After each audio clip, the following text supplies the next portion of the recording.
Salam alaikum, chers élèves. Aujourd'hui, on va entamer autre chose, c'est-à-dire dans les parties précédentes, on a vu les moments d'inertie, axial, polaire, centrifuge. Aujourd'hui, on va voir ce qui se passe si on change d'axe, c'est-à-dire on calcule le moment d'inertie par rapport à un axe et on veut calculer par rapport à un autre axe, c'est-à-dire quelle est la loi qui permet ça. Bien. Déjà, le passage entre le moment quadratique d'inertie autour d'un axe quelconque et le même moment autour d'un axe qui passe par le centre de gravité, il est réalisé à travers le théorème des axes parallèles. C'est-à-dire, c'est le théorème de Steiner, appelé aussi théorème d'Higgs. Avant de faire ce théorème, de présenter ce théorème, on se pose la question, pourquoi toujours on doit chercher le moment quadratique autour d'un axe qui passe par le centre de gravité, c'est-à-dire autour de l'axe central. Pourquoi? Si je prends par exemple une poutre comme ça, et j'applique un moment quelconque, donc je vais avoir une flèche quelque part de cette poutre. Donc si je vais m'intéresser aux fibres qui sont au-dessus, les fibres qui sont là, c'est des fibres qui sont en traction, c'est normal. C'est des fibres qui sont en traction. C'est-à-dire que leur contrainte, elle est positive. Les fibres qui sont au-dessous, sur la surface inférieure, elles sont en compression, c'est-à-dire une contrainte négative. Donc, si je vais tracer la courbe ou bien la répartition des contraintes sur une section donnée, j'ai des valeurs positives, au-dessous j'ai des valeurs négatives, donc automatiquement, il y a un endroit où les valeurs s'annulent. Et cet endroit ne sera que l'axe central. C'est-à-dire, dans ce cas, l'axe central ne subit aucune déformation, c'est un axe neutre.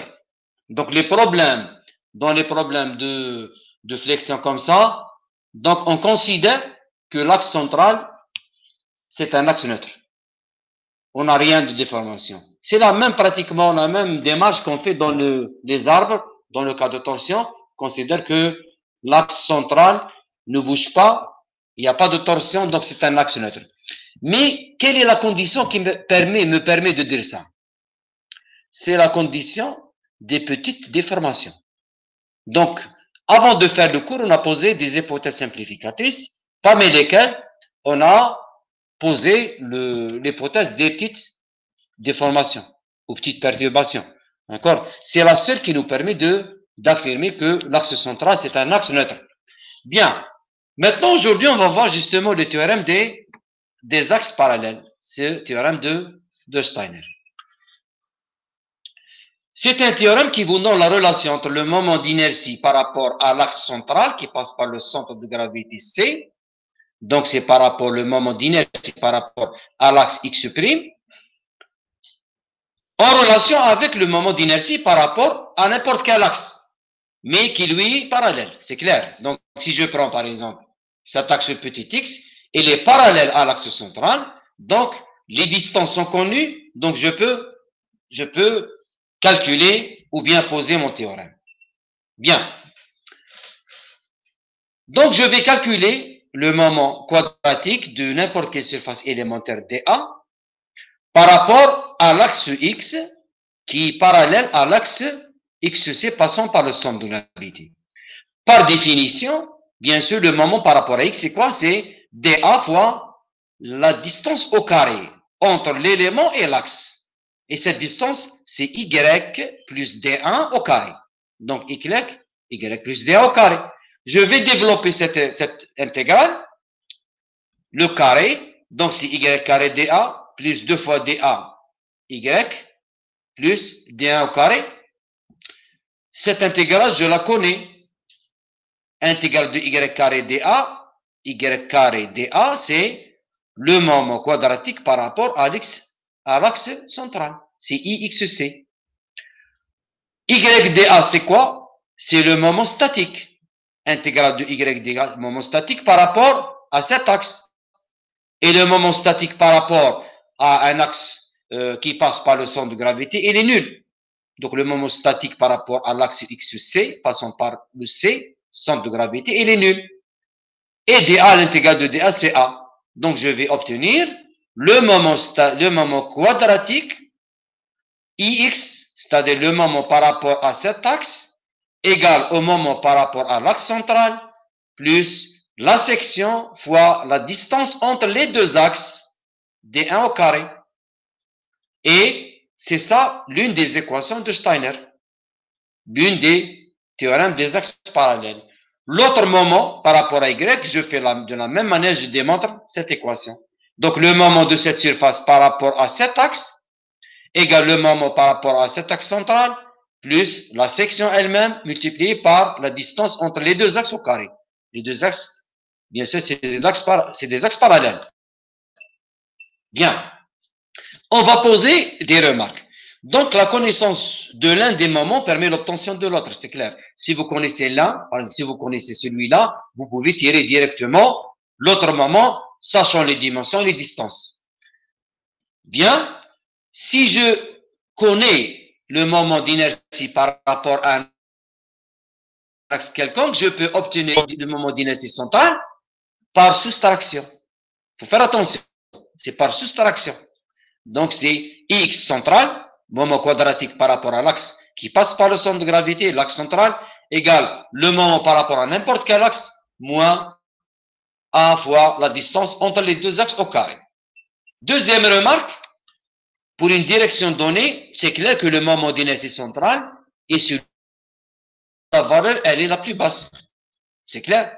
Si vous calculez, par exemple, le moment quadratique par rapport à cet axe, vous allez trouver une valeur inférieure à ce que vous allez calculer par rapport à l'axe BB. D'accord? Donc, pour l'axe BB, c'est BH3 sur 3, et pour l'axe X, c'est BH3 sur 12. D'accord? Et ce résultat, on peut l'obtenir soit par intégration directe. Attention, cette application. On peut calculer directement le IBB, c'est-à-dire le moment quadratique par rapport à l'axe BB, directement par intégration. Le même résultat. Une troisième remarque, ce théorème n'est valable que pour des axes parallèles, dont l'un est obligatoirement un axe central.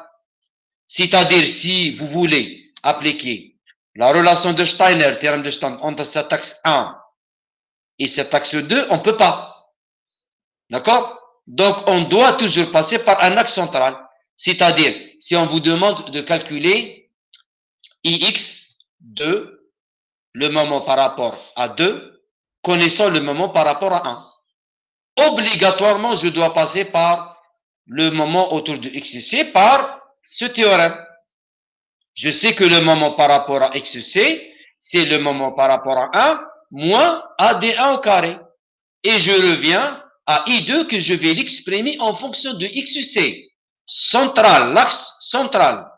C'est obligatoire. Le théorème, il est obligatoirement, vous devez l'appliquer obligatoirement entre un axe et l'axe central. Bien.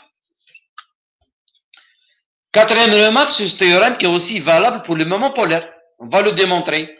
Donc, si vous avez le moment IP, moment d'inertie polaire, indice P polaire, par rapport à un point, parce que le moment polaire est toujours par rapport à un point O, d'accord? Si je vais maintenant, il est égal à X plus Y, on l'a démontré dans la section précédente. Si on veut calculer le moment polaire autour d'un point, attention, le moment polaire, il est autour d'un point, c'est pas autour d'un axe. Donc, autour de ce point, d'accord? Ou bien vous pouvez dire que il est autour de l'axe qui passe par ce point. Mais dans l'écriture, on écrit les points O.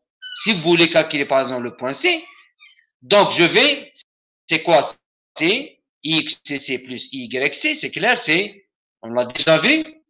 Et on peut remarquer que X plus Y, je vais les remplacer par le valeur. X c'est quoi? C'est XC plus AD1 au carré.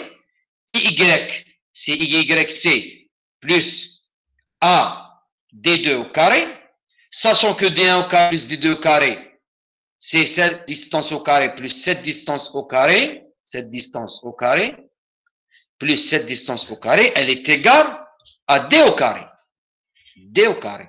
Donc, je vais la remplacer ici et je vais obtenir le même théorème pour les moments polaires. Voilà, le moment polaire par rapport à un axe O, d'accord? Il est égal au moment polaire par rapport à l'axe central, au point qui passe par le centre de gravité. Attention, toujours plus AD au carré.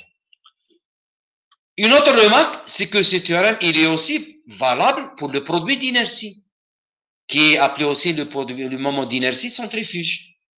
D'accord? Là, on a la même chose.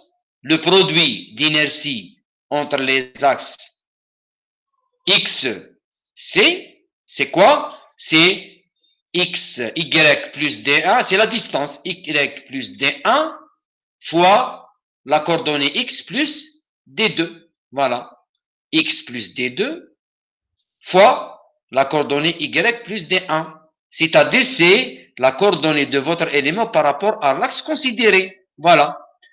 Donc, je vais faire la multiplication, je développe et j'obtiens la même chose. J'obtiens le moment par rapport à x, y, d'accord? C'est le moment, cette valeur que vous voyez ici, c'est le développement de cette partie. Donc, le moment, il est égal à quoi? Il est égal à d1, d2, d'accord? Et vous avez le ixc, yc, d'accord? Qui est là. D'accord? Le produit d'inertie XY, c'est ça. Donc, c'est quoi? C'est le produit par rapport à l'axe XC, YC. Voilà. Donc, et j'obtiens la même chose.